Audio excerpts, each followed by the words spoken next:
उपासना का पर्व छठ जब बीत चला है तो शायद आपका ध्यान अब तक इस बात पर जा चुका होगा कि सूर्योपासना भारत की एक लंबी परंपरा रही है। उड़ीसा के कोणार्क सूर्य मंदिर का जिक्र अगर ना भी करें तो नदियों में स्नान करते समय सूर्य को अर्घ्य देने की परंपरा का पालन तो हर हिंदू करता ही है। भारत के जो सबसे पुराने प्रमाण हैं उनमें देखेंगे तो भगवान सूर्य को बिहार के बोधगया के महाबोधि मंदिर की रेलिंग पर दर्शाया गया है। ये ईसा पूर्व 2री शताब्दी का है। उड़ीसा में भज की गुफाओं में जो कि ईसा पूर्व 1ली शताब्दी की हैं और फिर 1ली शताब्दी यानी ईसा के बाद की जो 1ली शताब्दी थी उस समय के खंडागिरी गुफाओं में भी भगवान सूर्य का चित्रण है।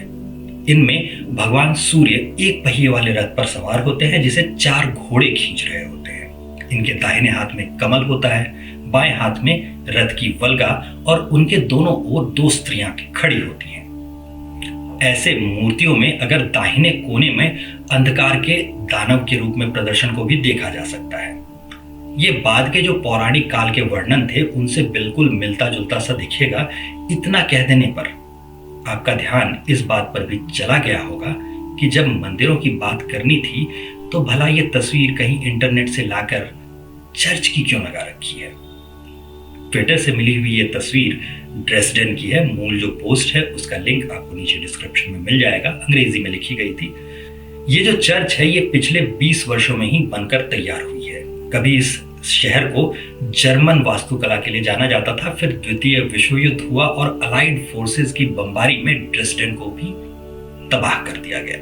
हमले में शहर का जो मुख्य केंद्र था उसमें लगभग 80% भवन क्षतिग्रस्त हो गए और शहर के इसी सेंटर में चर्च ऑफ आवर लेडी भी था।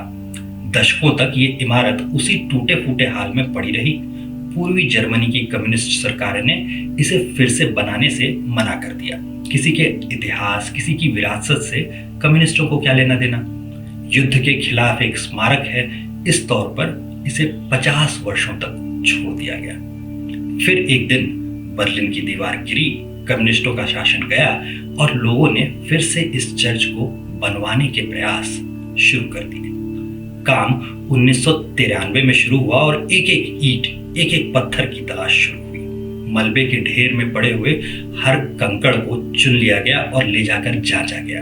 कौन सा टुकड़ा कहाँ लगा होगा ये तय किया गया और ऊपर के गुंबद के अलावा लगभग हर टुकड़ा ढूंढ लिया गया।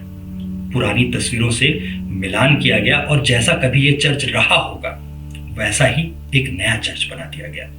इस पूरे काम में 11 वर्ष लगे और अपने तय समय से 1 वर्ष पहले जब ये 2005 में बनकर तैयार हुआ तो शहर की 800वीं सालगिरह होने ही वाली थी। इसके ऊपर जो लगा हुआ गोला है और सोने का गोला और क्रॉस है उसे एक सुनार ने बनाया था जिसके पिता कभी द्वितीय विश्व युद्ध में इस शहर पर बमबारी करने वालों में शामिल रहे थे।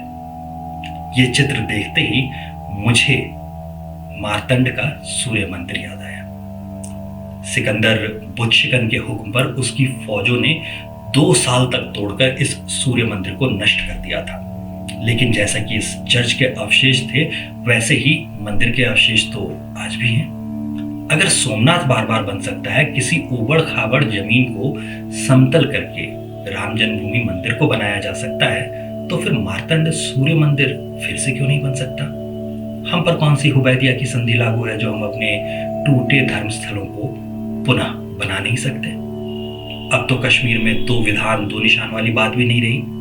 कांग्रेसियों के थोपे हुए असंवैधानिक काले कानून प्लेसेस ऑफ वर्शिप एक्ट 1991 की जद में भी मार्तंड सूर्य मंदिर नहीं आएगा। उसका स्वरूप तो हमाजी हमलावरों ने 2 साल में बदलने में सफलता पाई नहीं थी। मार्तंड सूर्य मंदिर अपने मूल स्वरूप यानी मंदिर के स्वरूप में ही है। सूर्य की उपासना के पर्व छठ को अगर आपने देख लिया हो तो मार्तंड सूर्य मंदिर के पुनरुत्थान के प्रयास को क्यों न शुरू किया जाए, इस बारे में भी विचार कीजिएगा। धन्यवाद।